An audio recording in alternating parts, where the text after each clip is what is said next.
আসসালামু আলাইকুম ওরহমতুল্লাহি ওবারাকাতু। সম্মানিত শিক্ষার্থী বন্ধুগণ, আজকে আমরা শিখব 22 নং সবক মধ্যে এওয়াজের পরিচয়।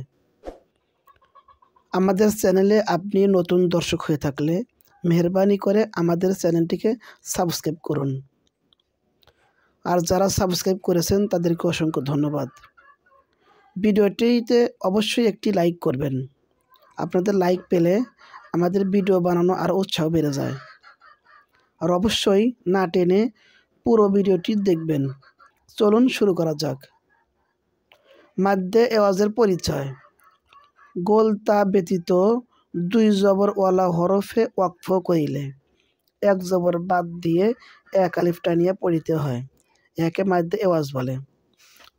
অর্থাৎ গোল তা ব্যতীত আপনি দুই জবর বিশিষ্ট কোনো শব্দের উপরে যদি ওয়াকফ করেন বা থামেন, তখন মনে মনে এক জবর বাদ দিতে হবে, আর এক জবর থাকবে, সেটাকে এক আলিফ টানিয়ে পড়তে হবে।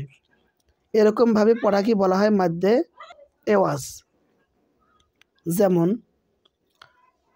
হামজা জবর আ, বা জবর বা, আবা।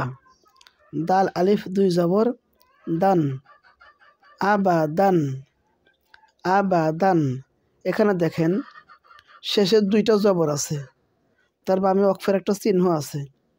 এখানে যদি আমি থামি, ওয়াকফ করি, তাহলে মনে মনে এখান থেকে একটা জবর বাদ দিতে হবে। দিলে এক জবর থাকলো, এই এক জবরকে এক আলিফ টানিয়ে পড়তে হবে। আবাদা, আবাদান। ওয়াকফ কইলে আবাদা, আবাদা। ওয়াও জবর ওয়া, লাম জবর লা, ওয়ালা। দাল আলিফ দুই জবর দান, ওয়ালা দান। এখানে দেখেন দালের উপরে দুইটা জবর, এখানে ওয়াকফ চিহ্ন দেওয়া আছে। এখানে যদি আমি ওয়াকফ করি অথবা থামি, তাহলে মনে মনে এখান থেকে একটা জবর বাদ দিতে হবে, আর যে এক জবর থাকলো সেটাকে এক আলিফ টানিয়ে পড়তে হবে। এইভাবে পড়াকে বলা হয় মাদ্দে এওয়াজ। ওয়ালা দান, ওয়াকফ কইলে ওয়ালা দা, ওয়ালা দা। জিম জবর জা, সিন জবর সা, জাসা। দাল আলিফ দুই জবর দান, জাসা দান। এখানে দালের উপরে দুই জবর, আর দুই জবরে ওয়াকফের চিহ্ন দেওয়া আছে। এখানে থামলে এক জবর বাদ দিয়ে এক আলিফ টানিয়ে পড়তে হবে। জাসা দান। ওয়াকফ কইলে জাসা দা, জাসা দা। শিন জবর শা, র আলিফ জবর র, সার। বা আলিফ দুই জবর বান, সারবান। এখানে বায়ের উপর দুই জবর ওয়াকফ হয়েছে।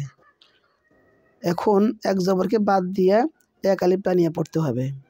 সারবান।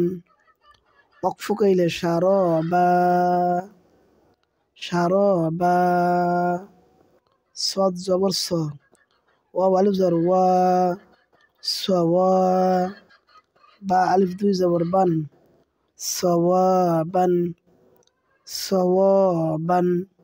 এখানে বার উপর দুই জবর, এখানে ওয়াকফ চিহ্ন দেওয়া। এই দুই জবর ওয়াকফ কইলে মনে মনে একটা জবর বাদ দিয়ে এক আলিফ টানিয়ে পড়তে হয়। সওয়াবান। ওয়াকফ কইলে সওয়াবা, সওয়াবা। সম্মানিত দর্শক বন্ধুগণ, আজকের ক্লাস এ পর্যন্তই ছিল। ভিডিওটি ভালো লেগে থাকলে অবশ্যই লাইক করবেন, কমেন্টস করবেন এবং শেয়ার করে অন্য বন্ধুদের কাছে পৌঁছায় দিবেন, যাতে করে এখান থেকে তারাও কোরআন শিখতে পারে, আর আপনিও সেখান থেকে সওয়াবের ভাগী হবেন। আল্লাহ তৌফিক দান করুন। আসসালামু আলাইকুম ওয়া রাহমাতুল্লাহি ওয়া বারাকাতুহু।